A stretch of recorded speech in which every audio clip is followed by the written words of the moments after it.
अस्सलाम वालेकुम जी आया नु जी सत बिस्मिल्लाह ਤੁਹਾਡਾ ਆਪਣਾ ਭਰਾ ਆਮਰ ਜੋਈਆ ਮੋਮੈਂਟ सन व्लॉग ਦੇ ਵਿੱਚ वेलकम करदा वा। व्लॉग शुरू करने तो पहले उनका मांगता हूं जो मांगता होने नहीं देते। हमारे बहुत ही प्यारे और आखिरी नबी हजरत मोहम्मद सल्लल्लाहु अलैहि वसल्लम ते करोड़ा दरूदो सलाम जी, सलामतियां दुआवां ढेर सारियां वेखण ते सुनन वालियां जी। तुहाड़ियां मुहब्बतां दी बड़ी मेहरबानी। फॉलो कर दियो, सबसक्राइब कर दियो ते बैल दे आइकॉन नू प्रेस कर दियो। बब्बर शेरो कपड़े माशाल्लाह जी कॉमेंट दस कहते जी आमर भाई कपड़े पाया करो।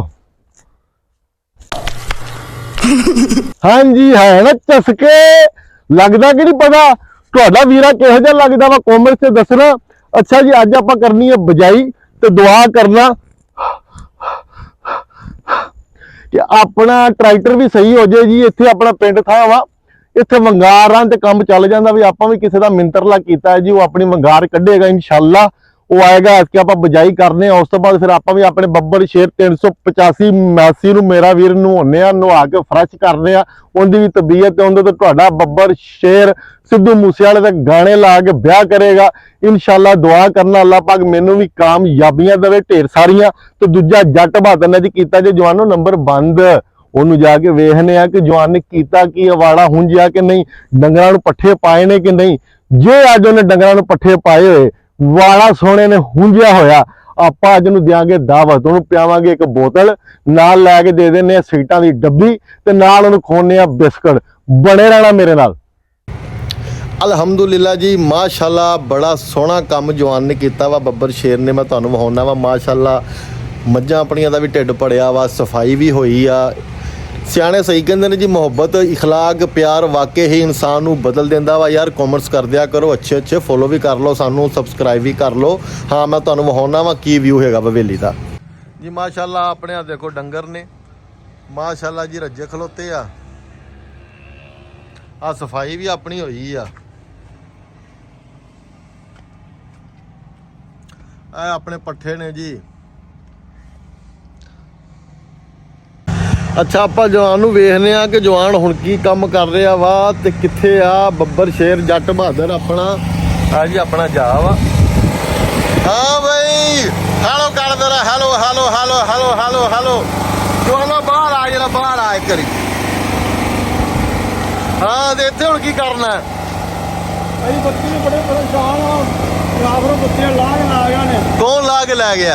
बत्ती वाले। केड़े बत्ती वाले? अमारता वाले। बाप नाल की ला के लै गए ने? ट्रांसफार्मर ला गया ने। इधर अगे आ, इधर अगे आ जा आ जा इधर इधर आ, इधर इत्थे आ के ना इत्थे आ के दस हुण दस भी की कहना। हाँ मैं क्या जी ट्रांसफार्मर ला के लै गए बत्ती वाले बड़े परेशान आ बत्ती तो। अच्छा ट्रांसफार्मर भी ला गए ने। हाँ हुण तेल फूकी जाने ये तो बड़ा महंगा ਆਪਾਂ ਨੂੰ ਪੈਂਦਾ ਪਿਆ। ਕਹਿੰਦੀ ਵੇ ਤੂੰ ਆ ਵੇਖੋ ਨਾ ਆਪਣਾ ਜਨਾਬ ਸਾਡਾ ਸਾਰਾ ਕੰਮ ਰੁਕਿਆ ਵਾ, ਇੱਟਾਂ ਅਸੀਂ ਇਕੱਠੀਆਂ ਕਰਕੇ ਬੈਠੇ ਆ। ਇਨਸ਼ਾਅੱਲਾ ਆ ਆਪਣੀ ਹਵੇਲੀ ਦਾ ਵਿਊ ਆ ਤੁਹਾਨੂੰ ਵਿਖਾਉਣੇ ਆ। ਤੇ ਕੀ ਕੀਤਾ ਫਿਰ ਸਾਰੀ ਦਿਹਾੜੀ? ਸਾਰੀ ਦਿਹਾੜੀ ਹਵੇਲੀ ਸਾਫ਼ ਕੀਤੀ ਹੈ, ਇੱਕ ਟੋਟਾ ਸਾਡਾ ਖਾਲ ਖਾ ਲਿਆ। ਅੱਛਾ ਬੱਤੀ ਬੜੇ ਪਰੇਸ਼ਾਨ ਹਨ। ਬੱਤੀ ਪਾਣੀ ਭਰਨ ਦਾ ਆ ਤੇ 250 ਰੁਪਏ ਤੇਲ ਲਾ ਕੇ ਆਣਾ ਅਰਮਾਨ ਨਾਲ। ਹਾਂ ਡੰਗਰਾਂ ਪਿਆ ਖੁਰਲੀਆਂ ਭਰੀਆਂ ਨੇ। ਅੱਛਾ जी अपना मैं ना जवानों बब्बर शेरो जवान लई केक लियांदा वा। केक कहना क्या चाहते हो है? मैं जवान नूं खोने आ नाले नूं नाम देने आ। ठीक हो गया ओनू नहीं जो पता इंशाअल्लाह आपां नूं देने आ केक खवाउने आ। सिगटां नूं मैं लैतियां ने, मैं कैमरे दे अगे नहीं वाहियां क्योंकि सिगटां जिहड़ियां ना सेहत लई चंगियां नहीं होंदियां। ठीक हो गया। आ वेखो बब्बर शेर लगा अपना। चाचा उरा यार गल सुन उरा जरा।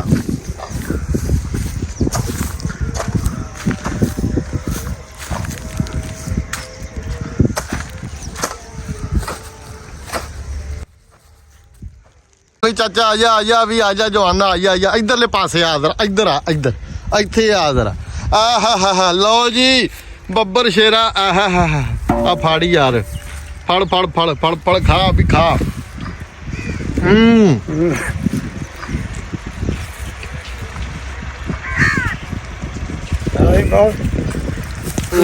आ नाम है तेरा ਖੁਸ਼ੀ ਵਾਲੀ ਗੱਲ ਹੈ ਜੀ, ਮਾਲਕ ਬਹੁਤ ਖੁਸ਼ ਰੱਖਣ ਡਿਆ ਹੈ। ਕੇਕ ਵੀ ਦੇ ਰਿਹਾ, ਬੋਤਲ ਵੀ ਦੇ ਰਿਹਾ, ਸਿਗਰਟਾਂ ਵੀ ਦੇ ਰਿਹਾ, ਨਾਲ ਨਾਮ ਵੀ ਦਿੱਤਾ ਆਪਾਂ ਨਾਮ ਵੀ ਦਿੱਤਾ ਜੀ 300 ਰੁਪਇਆ। 300 ਰੁਪਇਆ ਠੀਕ ਹੋ ਗਿਆ। ਬਿਲਕੁਲ ਜੀ, ਬੜਾ ਖੁਸ਼ ਹਾਂ ਮੈਂ ਬਾਸ਼। ਜੀ ਵੀਵਰਸ, ਮੈਂ ਤੁਹਾਡਾ ਆਪਣਾ ਭਰਾ ਅਮਰ ਜੋਈਆ ਯਾਰ। ਅੱਜ ਆਪਣਾ ਟਰੈਕਟਰ ਵਾਲਾ ਨਹੀਂ ਆਇਆ, ਉਹਨੂੰ ਕੋਈ ਕੰਮ ਪੈ ਗਿਆ ਹੋਣਾ। ਇਨਸ਼ਾਅੱਲਾ ਸਵੇਰ ਆਏਗਾ, ਮੈਂ ਤੁਹਾਨੂੰ ਸਵੇਰ ਆਵਾਂਗਾ। ਆਪਾਂ ਆਪਣੀ ਗੰਦਮ ਦੀ ਬੁਝਾਈ ਕਰਾਂਗੇ। ਢੇਰ ਸਾਰੀਆਂ ਦੁਆਵਾਂ ਨੇ ਤੁਹਾਡੇ ਲਈ ਜੀ, ਸਲਾਮਤੀਆਂ ਜੀ। ਹੱਸਦੇ ਰਹੋ ਤੇ ਵਸਦੇ ਰਹੋ, ਆਪਣੀ ਸਿਹਤ ਦਾ ਖਿਆਲ ਰੱਖੋ, ਕਿਉਂਕਿ ਤੰਦਰੁਸਤੀ 1000 ਨਿਮਤ ਆ।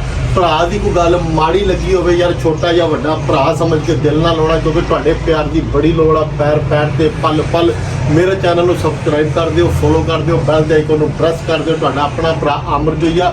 ਸਵੇਰ ਮੁਲਾਕਾਤ ਹੋਈ ਜੀ, ਬਿਲਕੁਲ ਤਾਜ਼ਾ ਤੇ ਫਰੈਸ਼ ਵਲੌਗ ਤੇ। ਹੁਣ ਇਜਾਜ਼ਤ ਦਿਓ, ਆਪਣਾ ਖਿਆਲ ਰੱਖਣਾ। ਅੱਲਾ ਹਾਫਿਜ਼।